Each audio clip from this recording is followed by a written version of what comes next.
Yo les gars, nouveau format. Franchement, j'aime bien, je veux essayer de tout, ok? Et ce format-là est vraiment intéressant parce que je peux le reprendre pour plein d'autres formats. Donc là, j'essaie d'apprendre à utiliser l'application que j'utilise là. Et donc, ce qui va se passer, c'est que on va regarder une vidéo YouTube de ce gars, El Hadji, ok? Je vais montrer sa chaîne dans pas longtemps, ok? On va react un peu à la vidéo qui, selon moi, est très pertinent, ok? Sur un sujet qui touche tout le monde. Donc, tu as beaucoup à apprendre de cette vidéo, ok? Et mieux que ça, donc il faut savoir que moi, je suis pas une personne qui consomme les vidéos pour les consommer. En général, je les consomme de telle sorte à ce que le fond réel, l'information, la valeur réelle de la vidéo, je la retranscrive dans ma vie de tous les jours. Ok. Et donc, ce titre est assez interpellant. Tout le monde essaie de te vendre quelque chose. Ok. Ça, c'est le titre de sa vidéo. On va le voir prochainement. Et comme je disais, la petite différence entre ce que les gens font d'habitude et ce que là je vais faire, c'est que je vais changer, je vais un peu améliorer, je vais amener le concept un peu plus long. C'est-à-dire que là, vous pouvez le voir, j'ai ma tablette et je vais écrire des choses sur celle-ci. Ok. Et donc, je vais retirer un peu le fond, la valeur réelle, la chose qui est à retenir dans les vidéos. Vous savez, il y a des gens qui sont capables de regarder une même vidéo, mais pas tirer les mêmes leçons. Et par moment, il y a des leçons qu'il vaudrait mieux intercepter et que certains n'arrivent pas à faire. Donc, je vais un peu mettre en grande ligne les valeurs selon moi qui sont à retenir, enfin les informations selon moi qui sont à retenir pour cette vidéo. Euh, en tout cas, si tu veux, pour avoir bien compris cette vidéo, voilà les grandes lignes en gros. Ok. Donc, on va prendre note petit à petit. Je vais aussi réagir par rapport. Voilà. Donc, commençons sans plus attendre. Comme je l'ai dit, voilà. C'est totalement non. Aïe, excusez-moi. Je vais changer. Hop, j'ai retourné à là. Voilà, voilà, on y est, on est sur YouTube. Donc, comme vous pouvez le voir, le YouTuber en question, c'est El Hadji. Voilà. Le titre, c'est Tout le monde essaie de te vendre quelque chose, ce qui n'est pas faux. Ok. Allez, je recommence la playlist. On peut commencer dès maintenant. Il y a 2 ans, j'entrais à la Fnac pour acheter ce téléphone. Mais une chose assez étrange m'arrive au moment de payer. Je constate que le prix affiché sur le terminal est bien supérieur au prix du téléphone. Je demande alors au vendeur, mais comment se fait-il que le prix soit aussi haut comparé au prix qui est affiché en rayon? Il me répond, c'est totalement normal. Je vous ai mis l'assurance perte-vol. Si jamais vous sortez du magasin et qu'on vous vole le téléphone ou que vous le perdiez, on vous en donne un tout neuf. Ma réponse est assez spontanée et réelle. Je n'en ai pas besoin. Je n'ai jamais consenti à prendre ça. C'est vrai que les magasins, ils font de plus en plus ça, hein. C'est-à-dire que tu as ton prix et on te met directement l'assurance avec, alors que tu n'as pas forcément demandé. Je sais que moi, lors de l'achat de ma tablette ou de mon PC, je ne me rappelle plus, j'ai eu un peu un truc comme ça. J'ai regardé le daron m'a regardé. Enlevez ça. Enlevez ça, s'il vous plaît. Déjà que le prix, il est exorbitant. Ne commencez pas à me rajouter des frais supplémentaires pour quelque chose qui n'arrivera probablement jamais. Vous savez, l'assurance, c'est un peu... Excusez-moi. Donc je disais, vous savez, le système de l'assurance, c'est quoi? C'est basé sur la peur que l'objet se casse. C'est ça l'assurance au final. C'est-à-dire que si l'objet se casse, eh ben, tu es complètement remboursé du frais que tu as payé de l'appareil. Maintenant, s'il ne se casse pas, bah, tu as payé des frais supplémentaires. Donc c'est un peu un jeu basé sur de la peur. Ok. Et, euh, et des fois, les assurances ne tiennent même pas leurs promesses. Donc voilà. Mais tout ça pour dire que voilà, c'est l'assurance. L'assurance, c'est le jeu de la peur, tu vois. Et par moments, ça peut être intéressant. Par exemple, l'assurance maison, ce genre de choses. Par d'autres moments, voilà, franchement, chacun ses choix. Chacun son mode de pensée. Par exemple, moi, je sais que mon PC, je ne l'aurais pas cassé, tu vois. Donc, ça ne sert à rien de payer l'assurance. Bref, du coup, c'était juste un petit constat. Alors pourquoi vous le mettez dans mon panier et que j'aurais pu payer sans même m'en rendre compte? Je suis même obligé d'aller derrière l'écran pour le retirer moi-même, sachant que c'est lui, le vendeur. Est-ce que tu comprends la sournoiserie? Les gens sont prêts à tout pour te faire acheter des choses dont tu n'as pas besoin, alors que tu n'y consens pas. C'est à la limite de l'illégalité. Mais que faire lorsque les sommes cumulées peuvent être énormes? Lorsqu'on comprend que c'est en vendant des biens et services que l'on s'enrichit. Ok, donc là, c'est des choses que, en vrai, lui, c'est quand même un enfoiré parce que, tu vois, lui, tu vois, c'est le gars, tu peux regarder ses vidéos, prendre note, et en fait, c'est l'équivalent d'une formation, littéralement. Il lit des livres, et la plupart des formations que tu vas retrouver dans la sphère francophone, surtout du côté des formateurs average, c'est le même concept. C'est la même purée qu'on te distribue à longueur de journée. Et lui, il a cette capacité de la transmettre de manière réceptible à n'importe qui. Ok, son français, il est compréhensible. Je pense que vous l'entendez. Son français est même mieux que le mien. Ok, parce qu'on arrive à l'intercepter sans trop de difficultés. Et c'est ça l'importance de la communication. C'est cette capacité-là à pouvoir véhiculer ton idée avec la manière la plus facile de la comprendre. Ok, c'est-à-dire que le gars qui va t'écouter n'est pas en train de trop réfléchir, n'est pas en train de trop dépenser d'énergie à comprendre ce que tu dis. C'est qu'il la comprend de manière facile. C'est même, il la comprend sans faire d'effort. Et quand tu es un bon communicateur, un bon orateur finalement, eh bien, cela fait que ton audience a beaucoup plus facile à t'écouter et donc ton audience va beaucoup plus t'écouter lorsque tu vas t'exprimer sur différents sujets. Ok, donc ça, c'est un petit constat que je fais. C'est pour ça que je regarde sa vidéo avec vous. C'est parce que son parler m'a interpellé. Et d'ailleurs, les personnes que je consomme, la plupart du temps, c'est leur parler qui m'interpelle. Pas leur capacité à lire des prompts. Leur capacité à exprimer de manière fluide leurs idées sans céder de script, de téléprompteur et j'en passe. Ok, bien, continuons. Soyons francs, jetons-nous directement dans l'eau. On a tous rêvé au moins une fois d'une chose dans notre vie. C'est le fait de devenir riche. Être riche.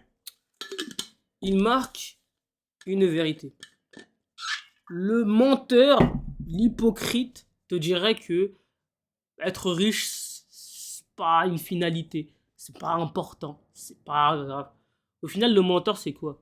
C'est un gars qui va soit te mentir à toi, soit se mentir à lui-même en se convainquant que devenir riche n'est pas un des clés du bonheur, ne veut rien dire, voilà, n'est pas un but à chercher. Et puis cela, si cela lui convient, il n'y a pas de souci, parce que devenir riche, c'est quoi au final? C'est traverser beaucoup d'épreuves, avec le risque même d'échouer tout le temps. Et de malgré ça continuer jusqu'à ce que les résultats arrivent. Et par moments, les résultats tardent. Et dès lors que tu abandonnes, eh bien, tu ne sais pas si les résultats allaient arriver juste avec un petit peu d'effort, tu vois, si l'opportunité allait venir. Au final, c'est de l'incertitude, l'entrepreneuriat. Ok, c'est le chemin qui te mène à l'argent, entre guillemets, à la richesse. Mais c'est le chemin, l'entrepreneuriat. C'est pas la finalité. C'est pas parce que tu es entrepreneur, tu es riche. Ah bah non. Tu vois, c'est le chemin. Et donc, tout le monde, au fond de soi, tout le monde veut devenir riche. Tout le monde, au final, être riche, c'est quoi? C'est posséder beaucoup d'argent, entendons-nous bien. Tout le monde veut posséder beaucoup d'argent parce que avoir beaucoup d'argent, c'est quoi? C'est avoir le PC que tu voulais, c'est avoir la maison que tu voulais, c'est avoir les vêtements que tu voulais porter, c'est avoir le paysage, l'environnement, la ville où tu voulais habiter au final. C'est ça, avoir de l'argent. C'est aussi avoir la santé que tu voulais, une bonne santé. C'est avoir les bons coachs qui savent te guider. C'est avoir les bonnes informations de qualité qui te permettent de bien te nourrir. Et j'en passe. C'est au final être riche, avoir beaucoup d'argent. L'argent facilite les choses de la vie. Okay, donc quelque part, tout le monde le souhaite. Si tu souhaites avoir beaucoup d'argent, beaucoup de vêtements de marque, quelque part, tu souhaites avoir beaucoup d'argent. Ok, certains vont préférer cette aventure de la générer, d'autres vont préférer cette aventure de la dépenser tout simplement. Ok, mais gardons ça une bonne fois pour toutes au clair.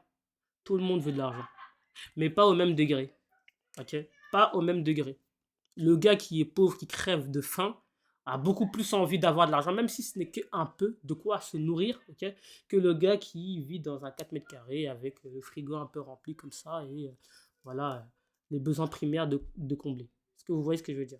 Donc, on veut tous l'argent, mais à des échelles différentes. Et c'est pour cela qu'on ne va pas fournir les mêmes efforts.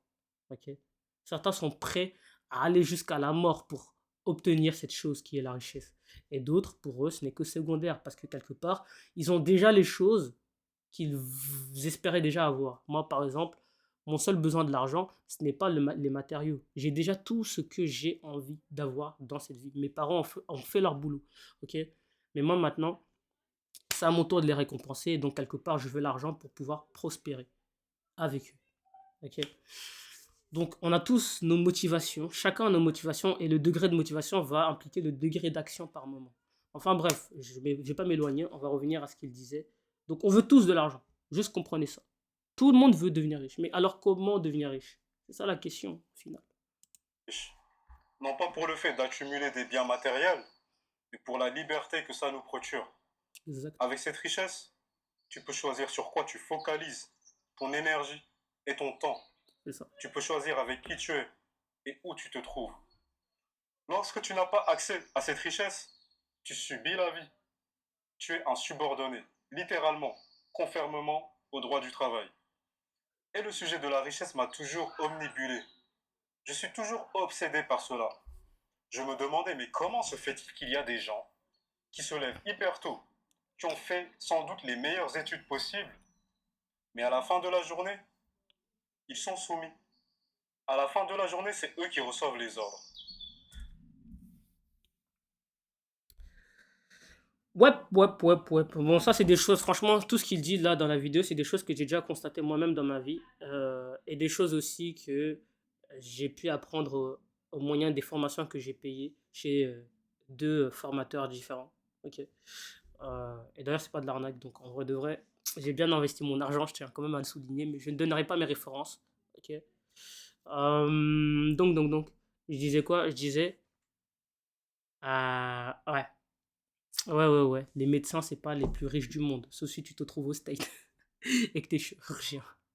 Mais sinon, tu regardes en Europe, c'est pas les plus riches du monde. C'est pas ceux qui vont te faire du 10K par mois et avec une santé mentale qui va, tu vois, avec une certaine liberté. Non, tu vois. Il y a une différence entre faire 10K par mois, mais tu t'es tué à chaque fois à la tâche et chaque fois t'es crevé. Et donc, t'as même pas l'énergie de dépenser l'argent que tu fais. Et avoir 10K par mois où tu as du temps pour dépenser cet argent avec les personnes que tu veux, avec les choses que tu veux au final, tu vois. Donc c'est pas la même chose. Ok. Et moi, la liberté financière pour moi, c'est quoi? C'est tu génères de l'argent qui te permet de profiter de cet argent pleinement, sans restriction, sans fatigue, ok, sans te tuer à la générer. Et c'est pour ça que le salariat ne va jamais, jamais m'intéresser parce que c'est rare. Il y a des gens hein, qui sont dans le salariat et qui ont cette situation-là, c'est vrai, ok. Mais pour le commun des mortels, c'est un peu. On le subit un peu, ce système-là. Ok. Et donc, c'est pas un système dans lequel je vais avoir suffisamment l'énergie, suffisamment le temps pour dépenser ce que j'ai mis de 8 heures à 18 heures ou de 8 heures à 20 heures. J'exagère, mais ça dépend des métiers aussi. Mais de telle heure à telle heure à faire. Parce qu'au final, j'ai pas le temps de le dépenser. Voyez-vous. C'est pour ça que j'ai jamais senti le salariat comme une promesse. Et pourquoi j'ai pris une année sabbatique aussi. Parce que l'année sabbatique, c'est quoi? Bah, ça me permet de prendre du recul sur moi, sur la société et sur ce que j'ai envie de devenir dans celle-ci. Ok. Et ça ne m'intéresse pas d'être un pion. Je suis génétiquement pas fait pour. J'ai très mal ressenti le système scolaire, bien que je faisais partie des meilleurs élèves. Ok. Donc, quelque part, je savais déjà que c'était pas fait pour moi de suivre des ordres sans jamais les questionner. Ok. Et de ne pas avoir le temps pour moi. Ok. Et de ne pas faire ce que moi je suis fait pour. C'est surtout ça au final. Un métier, tu ne travailles jamais dans ta vie, dans ton métier, si ce que tu fais, tu aimes faire ça. Là, à l'instant, j'ai donné 3 heures de cours de géométrie analytique à mes élèves. Je n'ai pas senti ces 3 heures passer. Pour moi, c'est parti très vite. Pourquoi? Parce que j'aime ce que je fais. J'aime enseigner, j'aime transmettre, j'aime vulgariser, j'aime rendre une matière compliquée simple et accessible à mes élèves. Et quelque part, comme j'aime cela, je n'ai même pas l'impression de travailler. Pourtant, j'avais toutes les raisons de détester. J'ai mes yeux gonflés de par l'allergie. J'avais mon nez super bouché, encore une fois, à cause de l'allergie. J'ai 3 heures de sommeil dans le sang. J'étais pas dans les conditions. Mais j'ai donné ce cours. Et putain que c'est rafraîchissant. C'est rafraîchissant, pourquoi? Parce qu'au final, je n'ai pas subi le travail que je fais. Donc si je dois avoir un métier, c'est un métier que je ne subirai jamais. Un métier, j'aurai jamais l'impression de travailler. Ok. Et donc c'est un peu ça, c'est là que je veux faire une différence entre les individus. ceux qui vont comprendre un peu ce schéma de pensée-là et ceux qui vont rester sur le schéma de la peur. Et ça, chacun son choix. Ok. Car l'école m'a toujours appris que, en allant à l'école, en ayant les meilleures notes, en se distinguant, tu auras le diplôme que tu veux, tu auras le poste que tu veux, tu auras un salaire mérité. Mais ce terme salaire, ça m'intrigue. Excusez-moi. Je vais juste vérifier que ma tête n'est pas en train de cacher le sien. Non, c'est parfait. Comment se crée véritablement la richesse? Et c'est là que je vais commencer à prendre note. Donc, les gars, écoutez bien. Ok. Franchement, cette vidéo, gros, ça devrait être une formation, le truc. Mais là, tu vois, tu le mets gratuitement. Bah, au final, toutes les recettes pour devenir riche sont sur YouTube. Tout est sur Internet. Le problème, c'est que les bonnes informations sont mélangées avec les mauvaises informations. Ou alors, les bonnes informations sont mélangées avec des bonnes informations, mais puisque ce n'est pas le bon moment de recevoir cette information-là, eh bien, ça devient une mauvaise information. Je vous donne un exemple. Ok. Un exemple très simple. On va même prendre l'exemple tout bête que tout le monde peut comprendre. Quiconque a eu école peut comprendre. Ok, t'es à l'école, t'es en terminale, on va dire, et tu reçois des cours de maths d'année supérieure. Tu reçois des cours de maths d'ingénieur. Est-ce que tu crois vraiment que tu vas bien comprendre la chose? Non. Pourquoi? Parce que, quelque part, les, les informations de base, tu ne les as pas. Les bases même, donc les mathématiques de terminale, c'est ce que tu dois avoir en terminale. C'est-à-dire que les informations d'ingénieur d'année supérieure, ok, c'est des maths, c'est le même chapitre, c'est des maths. Mais ces informations-là, dans ce contexte-là, fait partie des mauvaises informations. Pourquoi? Parce que ce n'est pas ceux qui vont te faire atteindre là où tu dois être d'ici la fin de ta terminale. Est-ce que tu comprends le truc? Eh ben, c'est la même chose dans la vie, c'est la même chose dans n'importe quoi tu apprends. Quand tu apprends à faire du sport, tu apprends les bases, comment bouger le bras, comment lever la jambe, comment lever le genou, comment se tenir droit, etc. Avant de commencer à apprendre comment sprinter sur du long distance et quels exercices faire pour améliorer son cardio. C'est la même chose. Il y a toujours des informations de base. Et c'est ça qui est difficile aussi. C'est avoir ce cerveau-là, cette capacité-là, à reconnaître les informations de base, des informations qui ne sont pas nécessaires dans ton contexte actuel, dans ta situation actuelle. Et donc, c'est aussi là les utilités des vraies formations. Je dis bien les vraies formations. Je ne parle pas du scam, je parle des vraies formations. Leur utilité, c'est quoi au final? C'est te donner ces bases. Au final, quand tu vas à l'école aussi, l'école, c'est aussi une espèce de formation. Juste que tu ne sais pas ce que tu obtiens à la fin de la formation, c'est tout.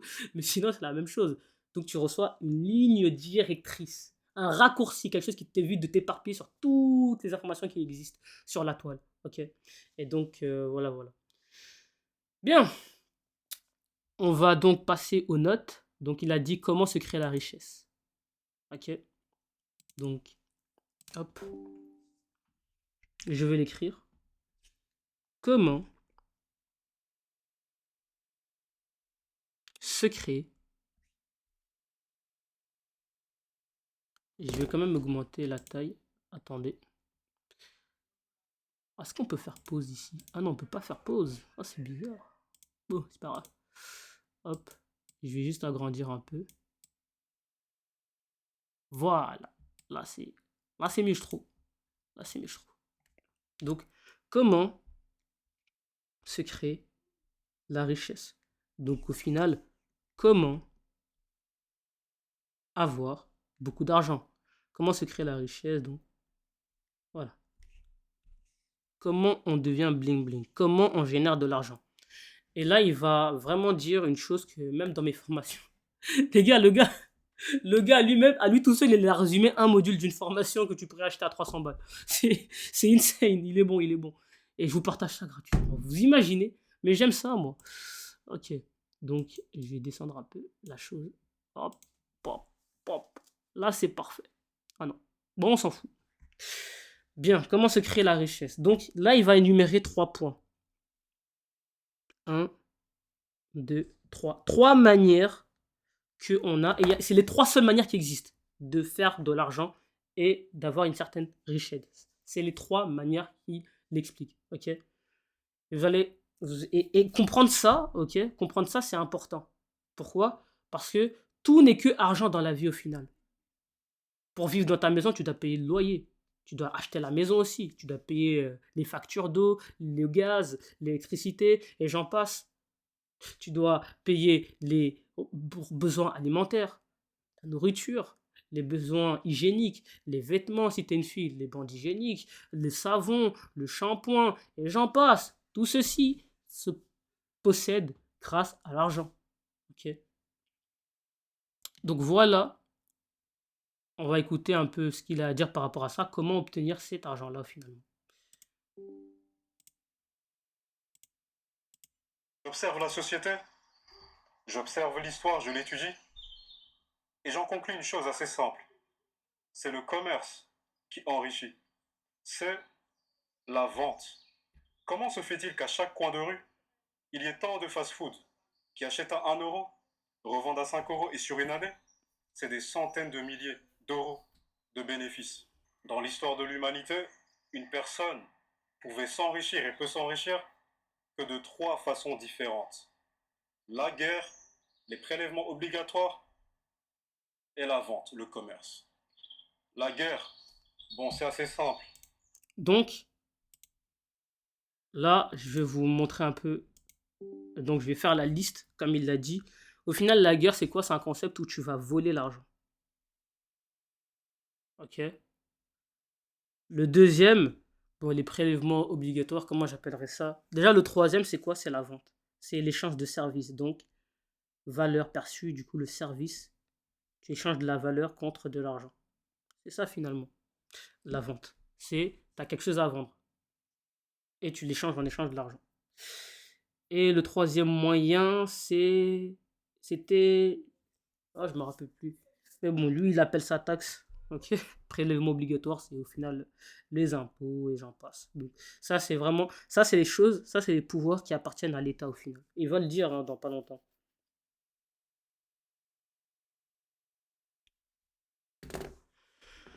Et celle qui appartient à n'importe quel citoyen, c'est celui-là. Les trois sont ceux que l'État peut utiliser pour générer une richesse pour la nation. Et le troisième, c'est celui que l'individu peut espérer faire pour s'enrichir lui. Ok. Donc on reprend la vidéo. Le monde, il ne sera jamais en paix. Eh, il faut être fou pour croire que la paix sera un jour de ce monde, hein. Il n'y a que la guerre. Et la guerre, ça enrichit. Car un pays, une région, une ville détruite, ça appelle l'immobilier, ça appelle les constructions. Après une guerre, on pile les richesses. Ah, les publicités, ça y est.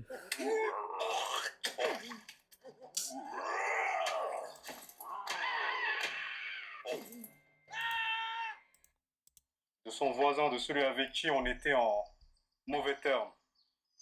Et après tout, c'est le vainqueur qui décide de ce qui est bon et de ce qui est mauvais. Donc c'est totalement bon de prendre les richesses d'autrui et de lui donner des dettes à payer. Regarde un peu l'histoire. Première guerre mondiale, l'Allemagne perd, traité de Versailles, des dettes. Idem avec la seconde. Et dans le monde actuel, autant te dire que il y a bien des choses inhumaines, mais bon, ça enrichit. Concernant les prélèvements obligatoires, là c'est les prérogatives malheureusement de l'État. Tu ne peux pas te pointer et dire aux gens de ton quartier, payez-moi un impôt, c'est moi qui décide. Ces deux premières options de s'enrichir, ce sont des pouvoirs propres à l'État. La guerre et les prélèvements obligatoires. Nous, simples mortels, gens du peuple, tout ce qu'on a, c'est la vente. Et si tu regardes bien, absolument tous les métiers dans les entreprises privées sont liés d'une façon ou d'une autre à la vente. Tu vas me dire, d'accord, elle a dit, moi j'ai envie d'être ingénieur, je suis très fort en maths, dans les sciences et tout, et je veux contribuer à l'innovation technologique. Mais hé, soldat, ce que tu construis, c'est voué à être vendu. Absolument tout est lié à la vente. Tous les corps de métier, tout ce que tu apprends d'une façon ou d'une autre va le concerner. De là, les étoiles sont alignées. Ok. Donc on va attendre que l'avion passe aussi. Donc voilà, au final, les trois moyens qu'il y a d'avoir de l'argent. Le premier, c'est de voler. Ok? Ça, on peut pas. Nous, citoyens, nous ne pouvons pas. Ok? Sinon, c'est illégal. On se fait choper, on est foutu. Deuxièmement, l'impôt, comme il l'a dit, tu peux pas être comme un genre random et exiger que tous tes voisins te payent X montant par mois. C'est impossible, tu vois. Il n'y a que l'État qui peut se le permettre. Tout comme le concept de voler via la guerre et j'en passe. Ce qui nous appartient à nous, citoyens, c'est la vente. Donc,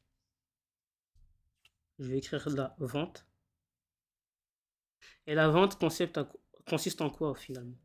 C'est avoir une valeur. Ça peut être un service, un produit, un médicament, un savoir, une réparation, une compensation, des services physiques, tout comme des services psychologiques. Enfin, vous avez compris. C'est ça que je vais appeler la valeur. Et ça, tu vas le donner en échange de l'argent. Ok. Et comme il l'a dit, le salariat au final c'est quoi? C'est une entreprise, une boîte qui va faire le même jeu. Il te donne valeur et toi tu lui donnes argent. Donc il te donne valeur, toi tu lui donnes argent. Et dans cette entreprise, les choses qui vont constituer cette valeur, et quand tu comprends ça, eh bien, tu comprends un peu que tu comprends mieux si tu es fait pour le salariat ou si tu es fait pour l'entrepreneuriat. Déjà, quand tu comprends ça, tu comprends, voilà, tu as beau aimer le salariat, au moins, tu sais ça engage à quoi. Et quelque part, c'est pas quelque chose de mauvais. Ok. Mais juste le comprendre. L'éducation financière, c'est quelque chose que les jeunes ne font plus. Je dis jeune, j'ai 19 ans, mais je faisais déjà mon éducation à 18 ans. Ok.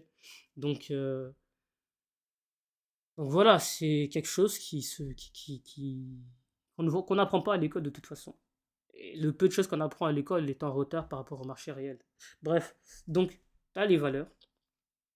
Donc, les valeurs, c'est quoi au final? C'est tous les petits trucs que chaque membre du salariat va exercer. Donc, tu as l'employé numéro un, lui, il va se charger d'être secrétaire, par exemple. Ré- réceptionner le client, au final, tu vois. Le rediriger, le guider, etc. Et tout. Ensuite, il y aura le vendeur. Le vendeur, lui, va se charger de vendre la chose, mais ce n'est pas son produit. Il appartient à l'entreprise. Il vend à la place de l'entrepreneur. Mais voilà, et en échange, il touche une petite partie de tout le montant qui sera généré à la fin. Et donc, cette petite partie, c'est ce qu'on va appeler le salaire, d'où le terme salariat. Ok. Ensuite, il y aura d'autres agents intervenant dans l'entreprise, ingénieurs, informaticiens, et j'en passe, community manager, etc. Et donc, tout cela constitue la valeur que va donner l'entreprise au client en échange de son argent. Donc au final, le salariat, c'est quoi? Ce n'est pas l'agent primaire de l'entreprise, ce n'est pas lui qui donne la valeur, il constitue la valeur. Ok. Et celui qui va réellement le donner, c'est l'entreprise. Ok.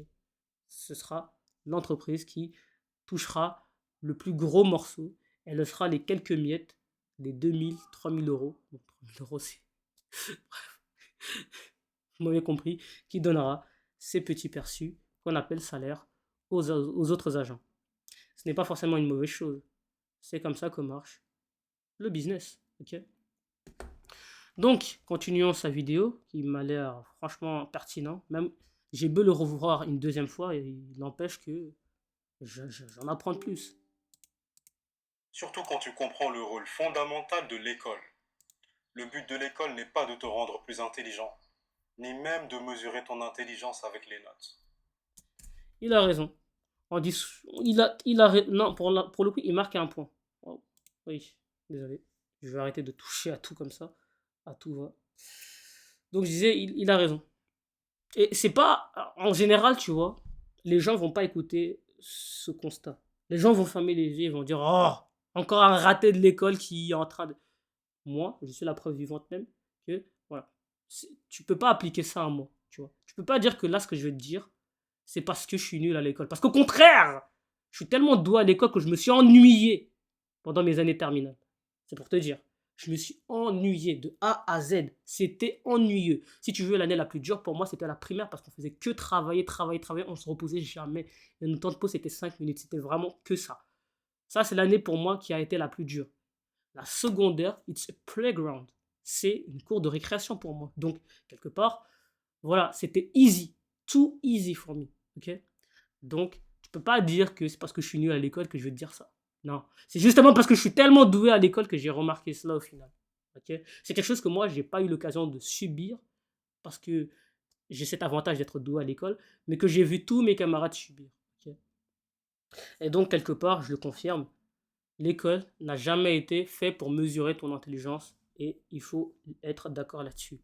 Je dirais même, euh, moi, je ne suis pas intelligente parce que je suis forte à l'école. C'est, si tu veux, le fait que je sois forte à l'école, c'est une conséquence même de mon intelligence. Est-ce que vous voyez ce que je veux dire?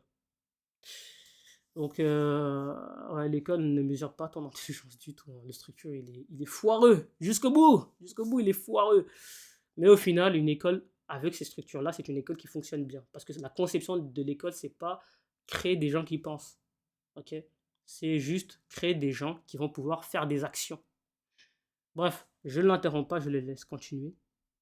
Le but de l'école est le suivant: te rendre fonctionnel pour la société, afin d'intégrer et de favoriser le commerce national et de battre le commerce international. C'est assez choquant lorsque tu le découvres, mais c'est plutôt pragmatique comme façon de faire. Car dans l'histoire de l'humanité, l'éducation a toujours existé, que ce soit avec les parents, la cellule familiale, le village, tous les membres se vouaient corps et âme pour éduquer l'enfant. Mais qu'a fait l'État-nation lorsqu'elle s'est constituée? Elle a capturé les enfants. Et là, vous allez comprendre. Alors, le terme capturé est bien choisi, je pense. Maintenant, je vais un peu l'expliquer dans pas longtemps. Mais là, maintenant, vous comprenez un peu pourquoi certaines personnes qui atteignent une certaine richesse décident de partir de leur pays. Que ce soit la France, que ce soit la Belgique, que ce soit l'Europe en général. Certaines personnes décident de partir dans un autre pays pour chercher de meilleures situation, ok, par rapport à l'éducation de leurs enfants. Parce que comprenez bien une chose, et ça c'est un truc, retenez-le, écoutez-le et retenez-le. L'éducation de votre enfant, si vous n'êtes même pas encore parent, si vous êtes jeune comme moi, peut-être ça ne vous concernera pas, mais ça vous concernera tôt ou tard. L'éducation de vos enfants est à 70, voire 80% façonnée par l'école. Ok. Donc c'est-à-dire que ton gamin que tu élèves de ses 0 à 3 ans, tu lui donnes tes valeurs, ta culture, ton éducation, eh bien comprends une chose, c'est que l'école a cette capacité de balayer toutes ces valeurs d'un revers de la main.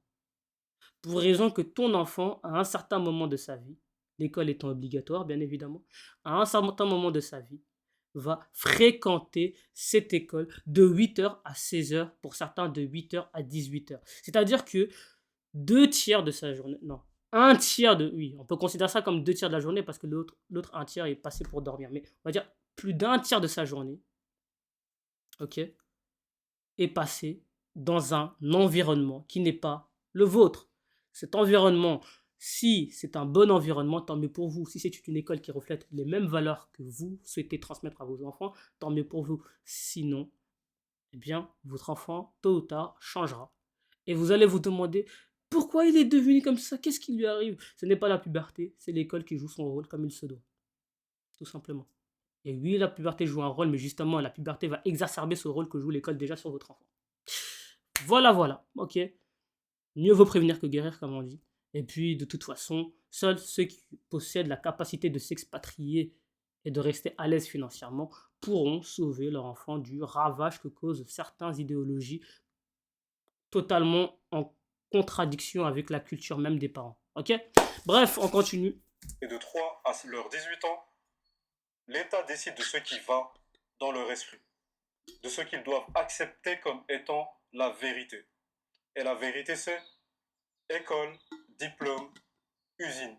Il y a cette phrase que disait Frantz Fanon: si tu contrôles la pensée d'un homme, tu contrôles ses actions. Et c'est ça le rôle fondamental de l'école. J'allais donner un exemple, mais elle est très, très, très, très absurde. Enfin, pour le commun des gens, ça sera perçu comme absurde. Donc, je vais pas la donner. Sinon, voilà, on pourra plus D'autant plus que m'écouter. lorsque tu te rends compte, À 6h30, mon voisin fait 7 Pourquoi? minutes de Pourquoi la tai chi sur publicité? chaise. À 65 ans, il y a peu, il sortait à peine. Maintenant, il a rajeuni de 20 ans. Ouais, ouais, ça doit être ça. Commencez-vous maintenant. Allez. du fait que l'Europe a colonisé le reste de la planète uniquement pour des considérations économiques, ça change ta... Et je vais même vous dire une chose. Ok? Je vais juste m'assurer que. Un instant. Parce que. Ok, c'est bon, c'est toujours le. D'accord. Attendez. Je vérifie juste un petit truc. Ok, c'est parfait. Donc, je disais, je vais même vous dire une chose. C'est. Qu'est-ce que je voulais dire? Ouais, du coup, laissez-moi me rappeler, j'ai oublié. Ah, wow, attendez. Tout ça m'a distrait. façon de voir les choses uniquement pour des considérations économiques, Ok, je vais même vous dire une chose. Il y a une chose que je dis souvent à mon entourage, à mes proches. Ok. Deux choses même que je leur dis. La première chose, c'est la suivante. Si je finis ingénieur civil, considère que j'ai raté ma vie. Alors, je me rappelle une fois avoir dit cela dans le métro, en discutant avec mes amis. Et j'ai vu des gens me regarder avec des yeux en mode, qu'est-ce qu'il raconte? Ingénieur, c'est l'un des plus grands métiers de cette société. Qu'est-ce qu'il raconte? Comment ça raté ta vie? Pour qui tu te prends? Tu es qui? Ok. C'était ça que signifiaient ces regards. Bon, moi, je m'en fous un peu du regard des gens, je vais pas vous mentir.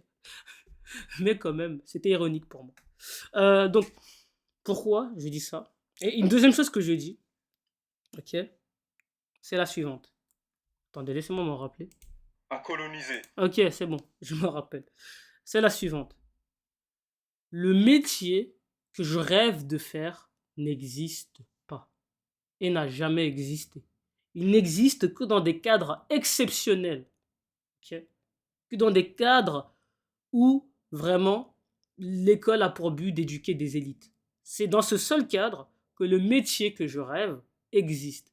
C'est-à-dire que l'école publique, l'école normale, n'a pas ce métier-là. Et c'est pour ça que je déteste lorsque on appelle par l'activité que je fais, on l'appelle professeur. Je ne serai jamais professeur en Belgique. Pourquoi? Pourtant, ce que je fais n'est pas loin du métier d'un prof, au final. Eh bien, tout simplement parce que la structure même est tellement éclatée que je ferai partie de ces professeurs qui subiront ce qu'on appelle la dépression. Ok? Et le burn-out aussi. Et le dégoût même de leur métier qui autrefois était la raison pour laquelle ils ont entrepris beaucoup d'études compliquées. C'est-à-dire que les professeurs aujourd'hui, le professeur moyen n'est pas un bon professeur, pas dans ma définition à moi. Dans ma définition, un professeur est cet individu capable de te transmettre un certain savoir, de réveiller ta curiosité, ton amour pour ce savoir en particulier, de te faire remarquer que en fait, tu en es capable, tu as ce savoir en toi et de te le faire refléter. Et naturellement, parce qu'il a réveillé cet intérêt que tu as pour la matière, il va tout faire pour bien la réussir parce que quelque part, il sent l'amour de cette matière naître en lui. Vois-tu? Et c'est aussi un individu capable de réveiller ta conscience, ta capacité à réfléchir. C'est-à-dire à ne pas accepter tout à tout va. De toujours te... Vous savez, pendant mes années, mes camarades me disaient souvent, oh putain, Myriam, j'adore comment la prof te dit que l'équation vaut ça et toi tu la contredis en mode c'est la prof et toi tu. C'est-à-dire qu'on a un exercice comme ça et moi, tu vois, j'obtiens un résultat différent du corrigé. Et j'ai dit, madame, il y a une erreur dans votre corrigé. Mais c'est-à-dire, imaginez bien l'insolence que moi, c'est-à-dire moi je suis élève. Moi j'ai fait un calcul qui n'est pas la même chose que le corrigé et moi, j'ai cette audace, c'est pour ça que je vous dis que ma confiance, je ne sais pas d'où je la tiens. Je ne sais pas d'où je la tiens. Mais moi, j'ai cette audace de dire, le corrigé, il a faux, moi j'ai raison. Tu vois ce que je veux dire ou pas? Et des fois, j'ai raison. Des fois, il y a vraiment une erreur dans le corrigé. Mais voilà, c'est des choses, c'est des situations qui font rire aussi mes camarades. J'aime bien, j'aime bien, j'aime bien ce truc. Genre, la prof, elle te dit, et toi, tu dis que la prof, elle a tort. Bah, voilà, quelque part, un bon professeur, c'est réveiller cette espèce de confiance chez l'élève. C'est-à-dire que cet élève, si le raisonnement qu'il a eu est différent le raisonnement qu'il a eu et le résultat sur base de ce raisonnement qu'il a eu est différent du résultat du corrigé, est capable de comparer le corrigé et de voir où vient l'erreur. Est-ce lui ou est-ce le corrigé? Alors qu'un élève aujourd'hui, c'est quoi? C'est ouais, c'est faux. Ah ok, d'accord. Je refais. Où est-ce que je me suis trompé? Alors que ça se trouve, l'erreur se trouve dans le corrigé. Parce que ça arrive, l'erreur est humaine. Ok. Et donc, c'est ça un professeur pour moi. C'est quelqu'un qui est capable de transmettre cet amour-là du savoir et de réveiller ta capacité à te questionner et ne pas dire oui à tout ce qu'on t'enseigne. Toujours remettre en question les informations qu'on essaie de faire rentrer dans ta tête. Et ça, c'est un exercice bien trop difficile pour le commun des mortels. C'est pourquoi la majorité des personnes seront des éternels suiveurs. Tandis que la minorité souffriront de cela, malheureusement. C'est ainsi qu'est fait la vie. Okay, mais voilà. Et pourquoi je dis que ingénieur civil? Parce que c'est pas mon rêve. Je vois pas d'intérêt. Comme je le dis, le salariat n'est pas mon rêve. Si je finis dans un métier comme cela, c'est que quelque part j'ai foiré mon rêve numéro 1 et que je suis en train de subir les conséquences de cet échec. Ok. Bien, reprenons. Le reste de la planète uniquement pour des considérations économiques, ça change ta façon de voir les choses. Ils ont massacré littéralement des gens au nom de la richesse, au nom du commerce. Le commerce triangulaire, ça te parle? Des esclaves pris d'Afrique jusqu'en Amérique, qui travaillent, qui cultivent le coton qui va en Europe, qui est revendu. Et de nouveau, avec ce coton, on finance les rafles d'esclaves. Le commerce, la vente, dirige le monde. En raison de toutes ces considérations abordées, c'est totalement logique qu'actuellement, tout le monde essaie de te vendre quelque chose. Que ce soit sur les réseaux sociaux, à la télé ou même dans la vraie vie. Chacun arrive avec le concept qui va changer ta vie, qui va te libérer de tes angoisses, de tes peurs, qui va débloquer ta vie, à la condition que tu achètes. Mais attention, tu n'as que 72 heures. Honnêtement, Il marque un point. On essaie tous de vous vendre quelque chose. Toute personne qui s'intéresse un minimum au business, à un moment donné, essaiera de vendre quelque chose à une audience. Et quelque part, c'est normal au final. C'est pas quelque chose de forcément mauvais. Ok. C'est pas quelque chose de forcément. C'est pas pour autant qu'il faut se brider à chaque fois que quelqu'un te parle d'un produit ou quoi.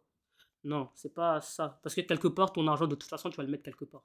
Tu vas le mettre dans des tacos alors que tu n'avais pas forcément faim. Tu vas le mettre dans des burgers alors que tu avais sûrement de la nourriture à la maison.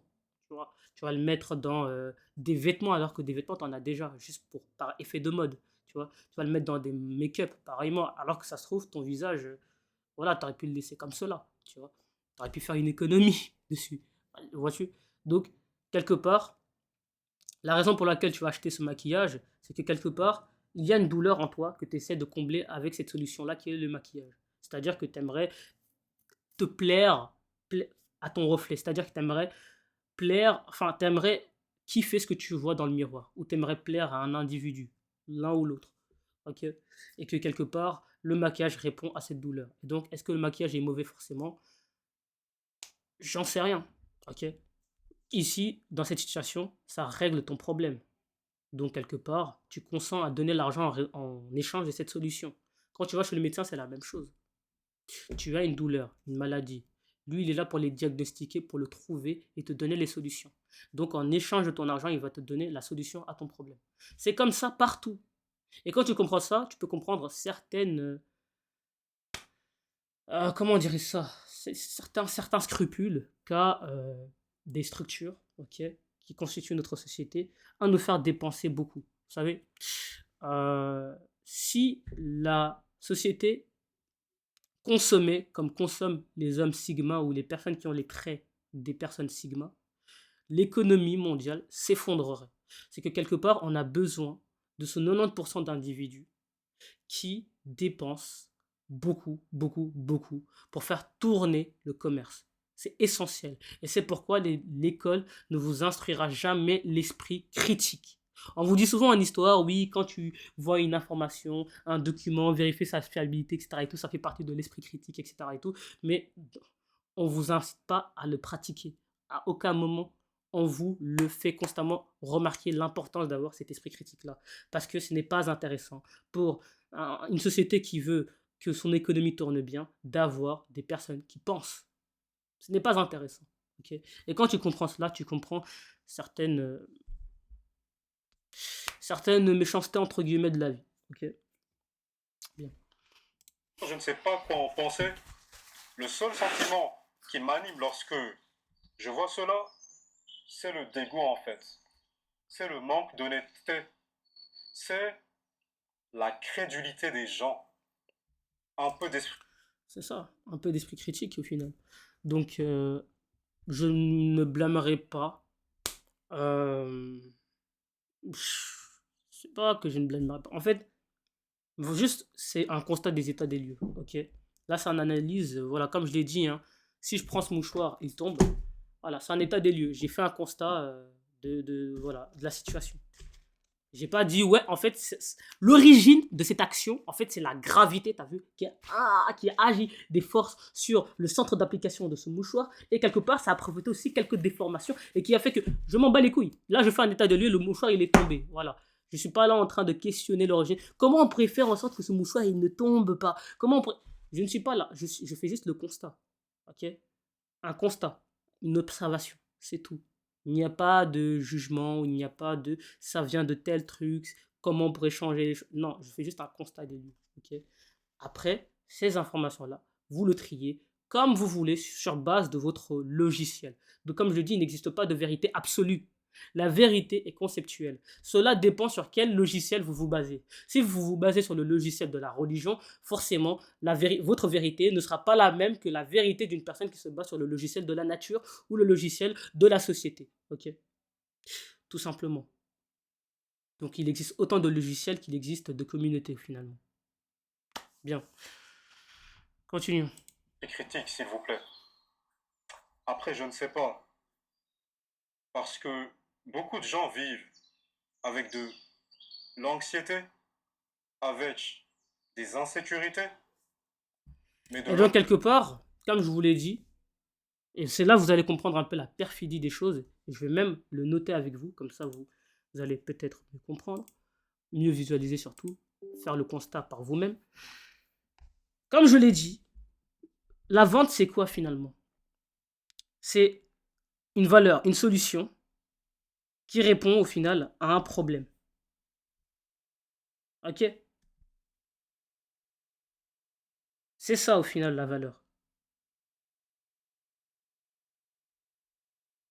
La valeur, c'est la solution qui règle le problème. Oh. C'est ça la vente au final. Et c'est ça la valeur, c'est la solution qui règle le problème. Donc c'est ça que tu échanges avec l'argent du client, du patient, du... Ah, c'est le même terme, du consulté. Vous avez compris. De l'élève aussi. De l'athlète aussi. Bref, vous pouvez transposer ça dans plein d'aspects. Parce que la vente se retrouve dans plein d'aspects de la vie. Si ce n'est tous les aspects de la vie. Et donc, si maintenant, admettons, on veut faire beaucoup, beaucoup d'argent. Mais le problème, c'est que, voilà, il n'y a pas assez de personnes pour acheter telle valeur. Parce que c'est pas une douleur que l'on ressent dans notre quotidien. Eh bien, et je suis désolé, peut-être que certains vont trouver ça conspirationniste, mais c'est juste un constat, encore une fois, de l'état des lieux. Parce que quand tu vois un peu les choses qui se passent, ok, tu es obligé de te questionner si les choses ne sont pas justement souhaitées. C'est comme quand tu vois que l'école ne marche pas bien. Et tu as l'impression que c'est l'école, il est foutu, il faudrait des millions d'euros pour refaire la structure. Non! L'école, elle fonctionne bien, justement. Si tu penses que l'école fonctionne pas bien, c'est que l'école, elle fonctionne bien, tu vois. Et donc, ce n'est pas de la conspiration, c'est juste un constat des états de lieu, encore une fois. Ce n'est pas dans l'intérêt d'une société d'avoir une école qui fonctionne à 100% bien pour tout le monde. Et c'est là que les différences de classe, les différences de pouvoir d'achat vont se jouer. Les gosses de riches auront accès à de bien meilleures études que les gosses de la classe moyenne. Pour ne pas dire les gosses de pauvres aussi. Ok. Et donc, je disais quoi? Je disais si il n'y a pas assez de problèmes, eh bien, on n'a qu'à en créer, tout simplement. S'il n'y a pas assez de problèmes, on n'a qu'à en créer. Non? J'en parlerai peut-être dans une prochaine vidéo, comme ça. Mais s'il n'y a pas assez de problèmes, on n'a qu'à en créer techniquement, non? Bah oui. Parce que imagine maintenant, ton patient, il va bien. Eh ben, il va pas venir te consulter. À quoi ça sert? Il n'a pas de problème. Mais maintenant, si ton patient, il tombe malade, il va venir vers toi. Donc quelque part, c'est dans ton intérêt qu'il soit malade. Comme ça, il peut venir vers toi. Est-ce que tu comprends cette analogie-là? Eh bien, tu peux transposer cette analogie partout. Et moi, je vais vraiment faire une analogie entre l'école, parce que c'est au final, mon entreprise est un peu liée à l'éducation. Donc c'est pour ça que je vais toujours prendre des exemples sur ce que je connais, sur ce que j'ai étudié, sur mon domaine d'expertise. Et je vais aussi donner des exemples analogiques pour bien comprendre la chose. Donc, au final, l'école. Quand tu as un grand taux d'échec comme ça, dans différents cours, les maths, le français, j'en passe, c'est dans ton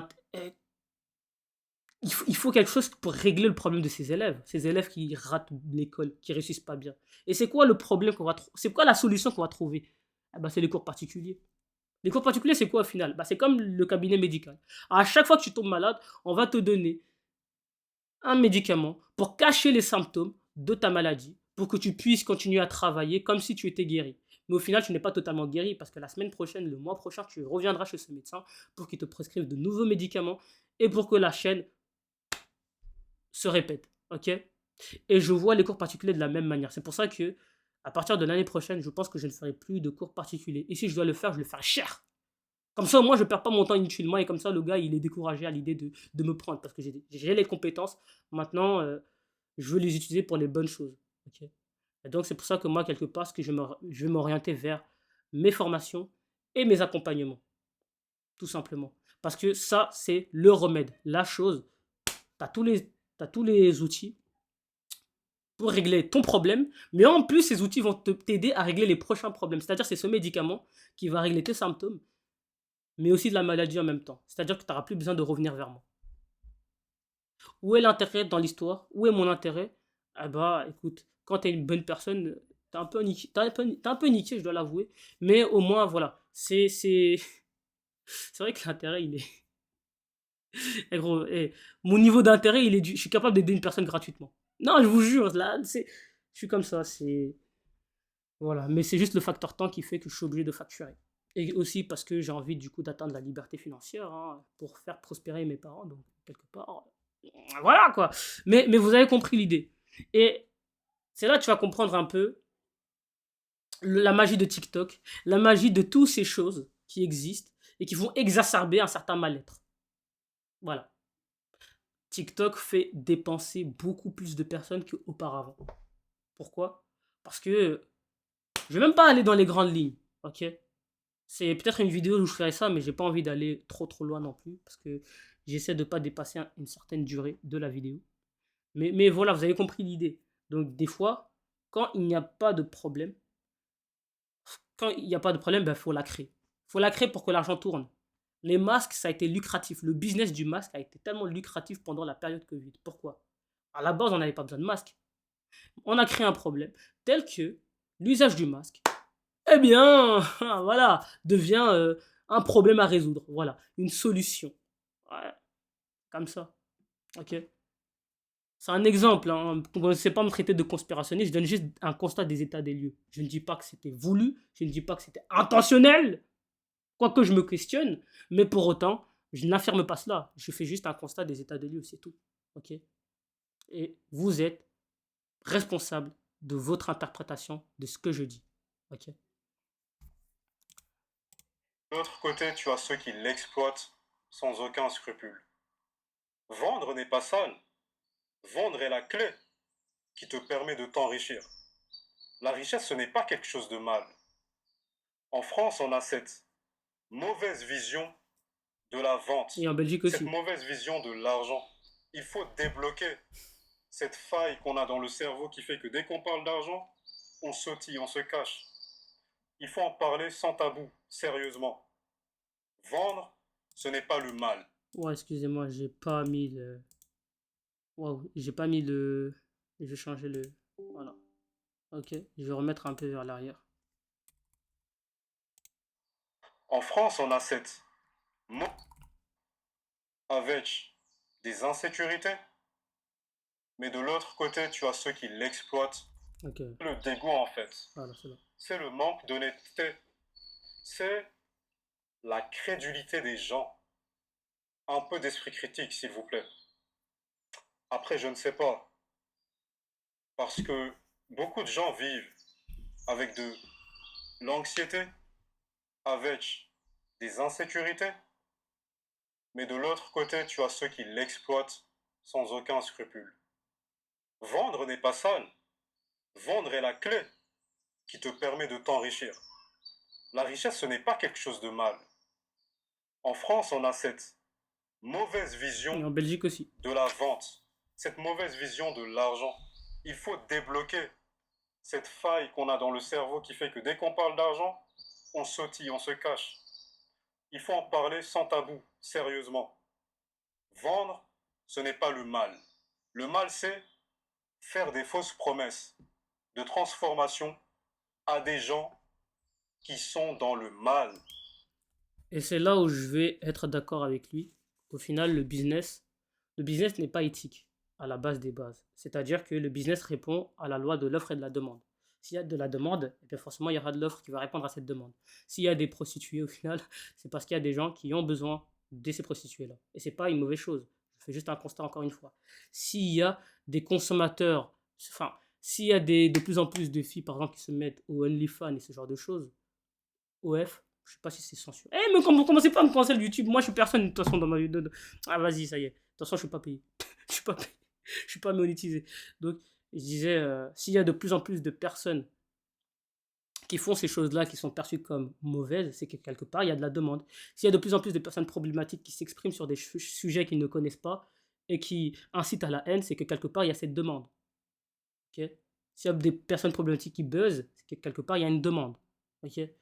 Et que cette demande, ce besoin, cette vulnérabilité est exploitée d'une manière peu éthique, peut-être. Voilà, c'est au final, qu'est-ce que tu fais de la douleur, comment tu utilises la douleur des gens? Est-ce que tu les utilises pour t'enrichir toi sans forcément les aider, ou est-ce que tu les utilises pour t'enrichir toi et les aider? C'est les deux cas de figure, tu vois. Et là où ça va être malhonnête, mauvais, méchant, c'est lorsque tu vas l'utiliser seulement pour t'enrichir sans forcément les aider. Parce que tu as compris que quelque part, voilà, tu pouvais t'en sortir et les laisser dans leur merde, mais les utiliser un peu pour pouvoir t'en sortir. Ok. Et voilà. Et c'est pour ça aussi que construire mon produit m'aura pris une année et encore, il n'est pas encore fini. J'ai encore des choses que j'ai envie de consolider parce que quelque part, je n'aime pas faire quelque chose qui ne va pas aider. Vraiment, en fait, je le vivrais mal, tu vois, d'aider. Franchement, enfin, faut en vouloir à mes parents, ils m'ont bien éduqué, voilà. Voilà, faut les en vouloir, ils m'ont bien éduqué, donc j'ai pas l'esprit arnaque, j'ai pas l'esprit du mensonge. Oui, j'ai testé, j'ai essayé de mentir cette année. Oui, j'ai essayé de m'inventer des vies à travers euh, plusieurs occasions de rencontres et tout, pour voir c'était quoi au final, pour faire des expériences aussi. Mais c'est dans un cadre d'expérience. Mais pour autant, quand ça touche l'argent, les choses sérieuses, le business, et que j'ai envie de durer en plus sur du long terme, c'est-à-dire que moi je suis pas là pour une histoire d'une année, de 2 années, et puis je me barre. Non, je suis là pour durer. Si je veux durer, je suis obligé de faire des choses de manière honnête. C'est pour ça que j'ai créé mon entreprise. Je n'ai rien fait au black. Directement, Mr. Dreamax, c'est mon mentor. Directement, j'ai créé mon entreprise. J'ai tout fait dans la légalité. Ok. Pareillement, tout est fait dans la légalité avec moi parce que je veux durer dans le temps et donc ça implique de faire quelque chose de correct, d'apporter une vraie valeur et pas juste 30% et puis le client se démerde pour la suite. Non, c'est je lui donne ses ressources. Alors, il y a un peu de syndrome de l'imposteur, je vous l'accorde.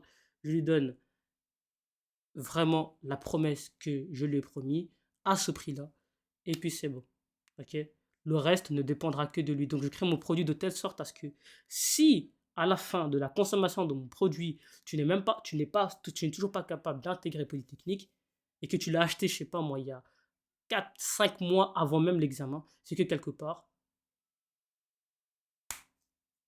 T'as beau être le meilleur club, si ton athlète ne vient pas aux entraînements, que peux-tu y faire, tu vois?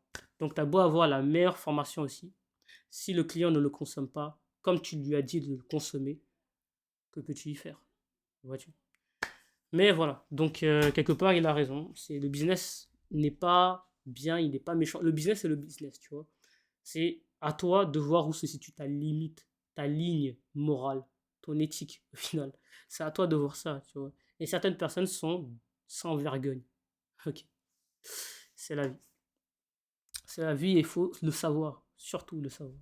Ok, repérer, repérer lorsqu'on s'approche de l'arnaque, de lorsqu'on s'approche d'un offre honnête. Et parfois, même un offre qui paraît honnête, finalement, n'est pas si honnête que cela. Ok. Donc, c'est des risques aussi. C'est ça l'entrepreneuriat. Quand tu achètes des choses pour t'éduquer, pour t'instruire et tout, pour investir en toi finalement, c'est que peut-être que c'est de l'arnaque et t'es tombé dedans. C'est la vie. T'apprends et tu avances. Tu vois. Mais garder ça à l'esprit, c'est le business, la vente, c'est comme ça. Ok, bref, on termine la vidéo avec sa conclusion. À des gens qui sont au plus bas point de leur vie. Ça, c'est la limite. C'est ma limite. Je ne pourrai jamais faire cela. Mais lorsque tu te rends compte du potentiel que peut ouvrir la vente, tu te dois de l'explorer. Je vais te lancer un petit défi. Si tu en as le cran, essaye. Regarde autour de toi. Est-ce qu'il y a des objets que tu n'utilises plus?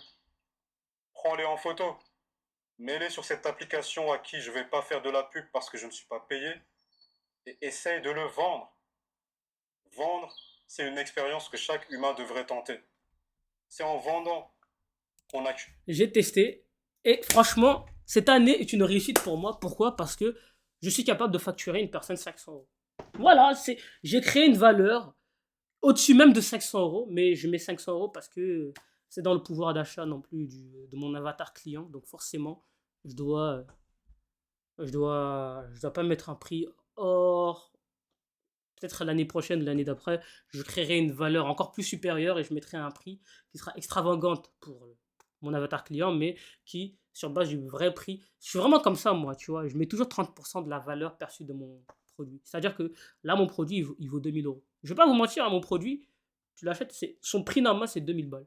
Gros, c'est en fait, ah, en fait, si tu dois faire même les calculs, tu peux même calculer mathématiquement, il y a même moyen, on se rend compte qu'il vaut 3000 balles. Tu peux même faire les calculs. Il y a moyen, tu trouves, ça vaut 3000 balles. Tu vois. Donc, ça, c'est la valeur perçue. Et ben, moi, j'ai pris 25% de cette valeur perçue et c'est quoi? C'est 500 balles. Voilà. C'est comme ça que moi, je construis mon produit. Mes produits surtout. Voilà, voilà. Donc, cette année, j'ai vraiment visé un objectif vraiment, vraiment supérieur. L'année prochaine, je vais diminuer un peu la cadence parce que je reprends les études. Mais je vais pas les reprendre pour suivre le jeu de l'école et je vais les reprendre parce que quelque part, c'est une case où je suis obligé de passer pour atteindre là où je veux atteindre. Ok. Et comme de toute façon, mon métier de rêve est en lien avec l'éducation, quelque part, je suis obligé de suivre ce qui se fait déjà pour l'améliorer ensuite. Vous comprenez le système? Donc voilà, voilà. Ok. Allez. cumule la richesse, qu'on peut investir et construire quelque chose de grand. Vendre, ce n'est pas sale, ce n'est pas immoral. Ce qui est immoral et mal, c'est exploiter la faiblesse des gens. C'est ça. Les entraînements. Leur faire payer sans forcément respecter ta promesse au final. Ok. Donc voilà, avec ça, on a fini la vidéo. Wow. Ok, là c'est bon. Peut-être que là c'est bon. Ouais, là c'est mieux. Donc voilà, on a fini la vidéo pour aujourd'hui. Elle aura duré 1 heure 3 minutes.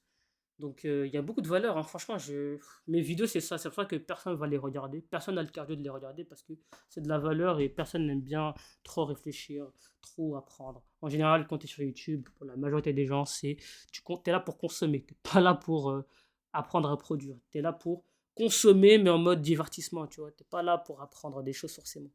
Ok. L'inverse même de ce que je fais au final.